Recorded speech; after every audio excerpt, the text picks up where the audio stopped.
Thank you, Red Dog, for that introduction. As you know, my name is Tracy Albee, and I will be giving you a quick update on the ELPAC and the CSA, or California Spanish Assessment, today. First, I'm going to give you a quick update on what's new for the English Language Proficiency Assessments for California for 2018-19. So in July this year, the CDE brought forward revised regulations to the July board to begin the rulemaking process. This information has come from various stakeholder groups along the way, as well as development changes. Concurrently, the emergency regulations from the July board meeting were approved by the Office of Administrative Law on August 3rd, 2018. These changes included the following. Students with IEPs or Section 504 plans are eligible for a domain exemption when their disability precludes them from the current accommodations set forth in our regulations. What does that mean? What that means is that a student who is unable to, for example, they have a listening disability, they could be exempt from taking the listening domain, and they would be have their overall score calculated on the remaining 3 domains. It is important to note that to calculate an overall score for the ELPAC, you have to have a minimum of 1 domain administered in either the oral, which is listening and speaking, or in the written, which is reading and writing. So you have to have at least 1 domain administered in the oral and 1 domain in the written in order to produce an overall score. But we hope the following different accommodations that we are now adding will help our districts to be able to offer these to our students. So next, only students with IEPs are eligible for the alternate assessment, and it should only be given to students with the most significant cognitive disabilities. This information comes from both the new ESSA regulations as well as IDEA, the special ed. Please note that students on 504 plans are no longer eligible for alternate assessments. More information about these domain exemptions and alternate assessments will be coming soon to districts. Last year, pausing and repeating the audio was one of the unlisted resources that were given, or LEAs had the opportunity to request. This year, we've made it an allowable accommodations for students with individualized education programs, or Section 504s. But please do not confuse this with sufficient time for testing, which means students should be given as much time to complete the assessment without pausing. New assistive devices are now allowable in all domains where the students use them for instructional, within their instructional programs or classrooms. And next, American Sign Language, or ASL, can now be used as a mode of communication to deliver the prompts in listening, speaking, and writing, and students may respond using ASL for speaking. Further guidance will be provided closer to the summative testing windows for test examiners. There are also a few important changes on apportionment. First, the regulations are now very clear that the first LEA to enter and lock the scores into the local scoring tool for the initial is the LEA that will be eligible for the apportionment. Second, the waiver process has been changed. LEAs will now be receiving their apportionment reports electronically. There will not be a March 1st restriction for the funds to be certified, although there will be still deadlines communicated and monitored. This removes the requirement for LEAs to submit waivers to the State Board of Education. And finally, on September 10th, the CDE held a public hearing on our revised regulations. No comments were submitted. and therefore the revised regulations, along with a couple of non-substantive changes by the Office of Administrative Law, will be brought to the State Board of Education in November for adoption. At that time, we will update our Matrix 4 and get that out to the field in preparation for administering the summative. Now, new for this year, we've added the summative post-test workshop, which was held on September 11th. It has been, the webinar has been archived and posted on elpac.org under the resources tab. This is part one of a two-part series, and beginning with the 2018-19 results, we will be adding the part two, which will focus on the results, what now? Part one workshop provided LEAs with information about how to access the summative results in the Test Operations Management System, also known as TOMS, and resources for helping parents and guardians understand the student score reports. Finally, our electronic summary reports will be available in TOMS in early October, and a public release of the summative ELPAC results is scheduled for mid-November. This does not restrict a district from releasing information about the results. Those are your official results. You just will not have comparison data to your county and the state at that time. So new for the 2018-19 is our initial ELPAC.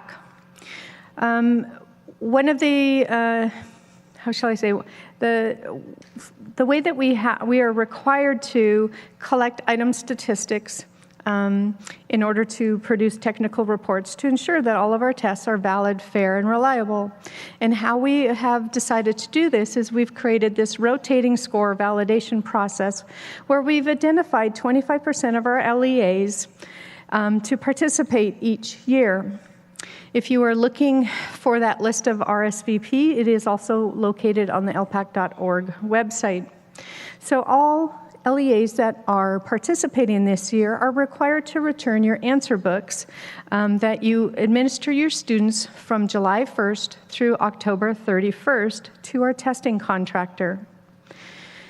Each month, at the end of the month, a list of students that have locked scores will generate pre-ID labels. Those pre-ID labels, along with group information sheets, will be sent to the LEAs to put together their testing materials to return to the contract vendor about 6 weeks after that locked each month, okay? These reports, then LEA score comparison reports will be generated showing any differences between the LEA entered scores in the local scoring tool and the scores generated by our testing contractor. These scores can be accessed in TOMS beginning in November through January. The LEA may use this report as part of the evidence collected to initiate the correction process.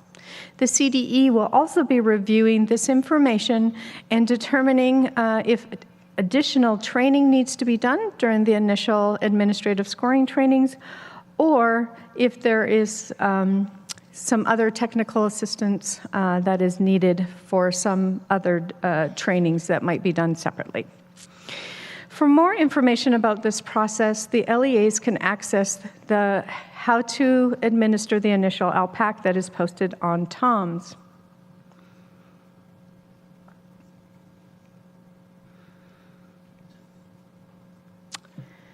So next, per the ELPAC California Code of Regulations 11518.20, there are 3 correction processes that are now in our regulations. Correction process A refers to the students whose home language survey results indicate that they are English only, but there is an indication that the student has a language other than English, and the student is unable to perform ordinary classwork in English.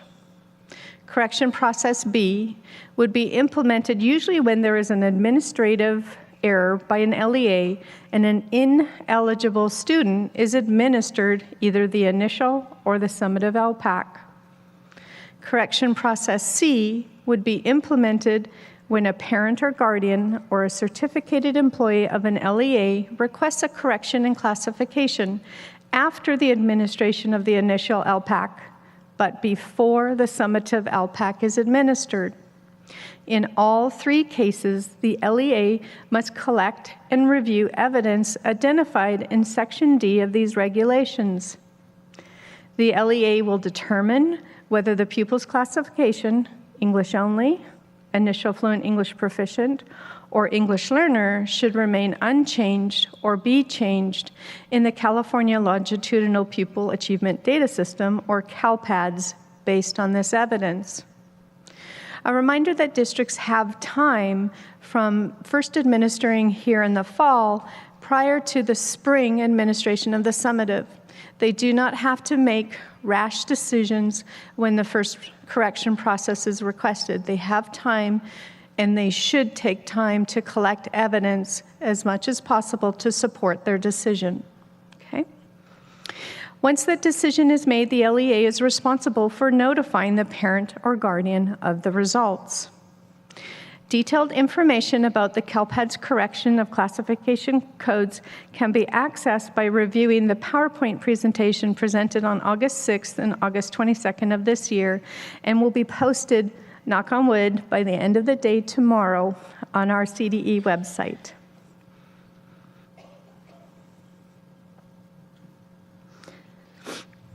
So, new for the first time this year, we had our first LEA ELPAC coordinator training. You raise your hand if you attended yesterday. A fair number. Excellent. I hope that you found it very enlightening. I know it was our first time out, and I really hope that you provide us a lot of good feedback when you receive the survey from LaToya today or tomorrow. It's important to know that these trainings are planned to be offered. It was offered last week before the North meeting, and was offered yesterday before the South meeting. The purpose of these are to orient our new coordinators to what their role entails, and provide tips from our presenters on how they handle some of these different activities.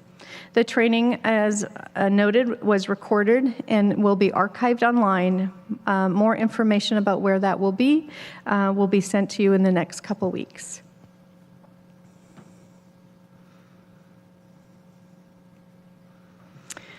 So speaking about coordinator checklists, the LEA ELPAC coordinator has a number of responsibilities, including, but not limited to, adding user roles to the test operation management system, which is new for our coordinators last year and this year. Determining who is eligible for both the initial and summative, ensuring that site staff understand which student accessibility resources are available for the ELPAC, remembering that these are all non-embedded, reporting all test security irregularities and breaches to our testing contractor, ordering testing materials for both the initial and summative, and they're also responsible for coordinating and conducting all training district-wide for site coordinators, test examiners, and local scoring tool staff. Finally, communicating deadlines and requirements for the collection and return of secure test materials.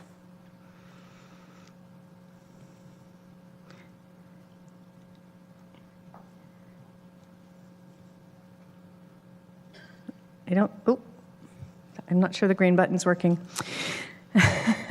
So new this year, based on feedback that we've been collecting from the field, we heard requests for changes of how we are going to administer our initial ELPAC, or we're going to conduct our initial ELPAC administrative scoring trainings for this year. So this spring, we will be conducting 15 trainings for our K-12 LEAs, which will primarily focus on the administration of the initial at the early grades, as well as 6 separate trainings just for grades 6 through 12 LEAs. Staff who may not be able to attend one of the 6 through 12 trainings are also welcome to attend our K-12 trainings. Again, these trainings will be posted in late fall, and they are mandatory for every LEA to send a trainer.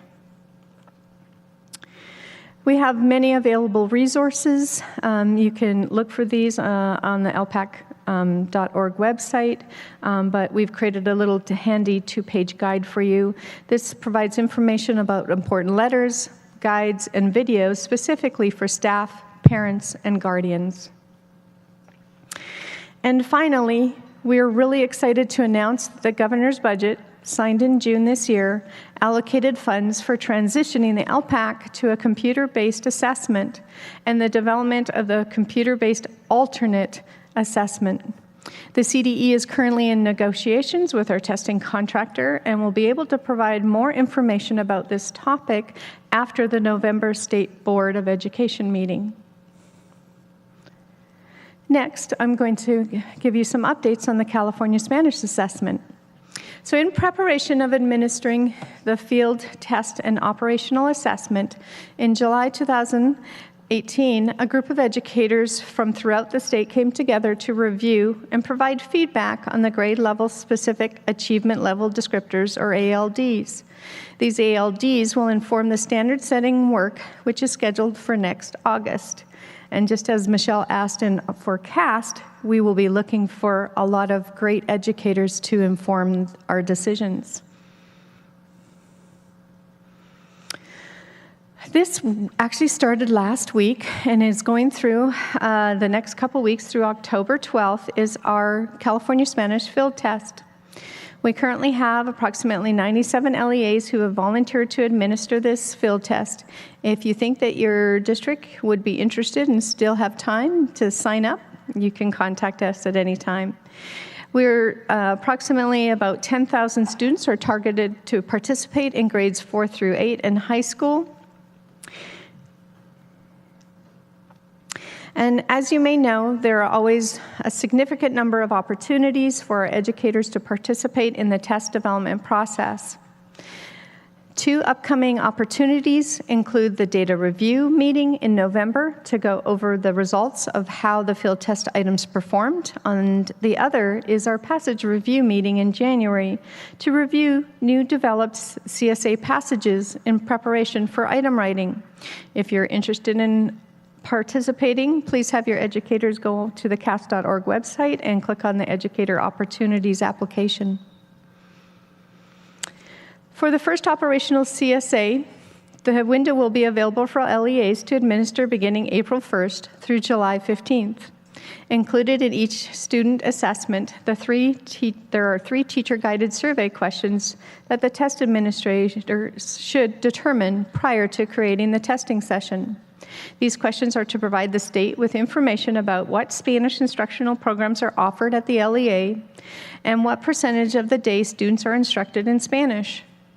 In preparation for administering the operational assessment, have your test administrators, Section 504, and IEP teams refer to Matrix 1 to assist with determining the appropriate accessibility resources for your students and ensure those are added to the test operation management system. And just as we do with our ELPAC, we also have a CAASPP coordinator checklist. And in there, it goes on to what you also need to do to support the CSA. A little bit different with the CSA being an optional assessment. You need to register your students into TOMS. You will also, as usual with the other tests, select your fixed testing window. You're going to assign your schools, review the training resources, and as well as report all testing security irregularities and breaches.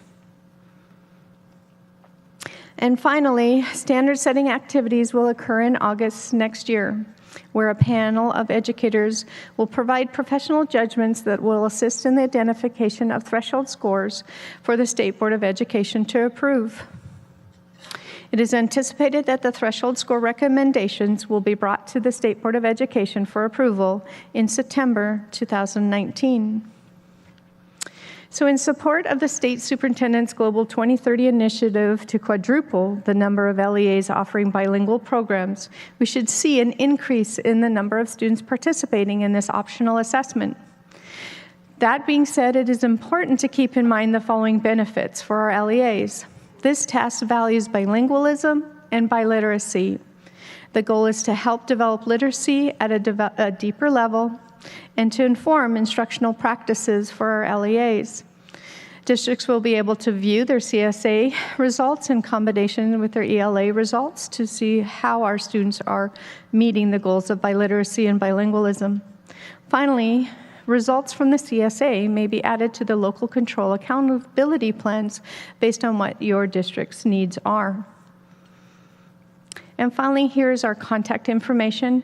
And just a reminder to sign up for our email listserv so that you're getting our assessment spotlight weekly. Okay.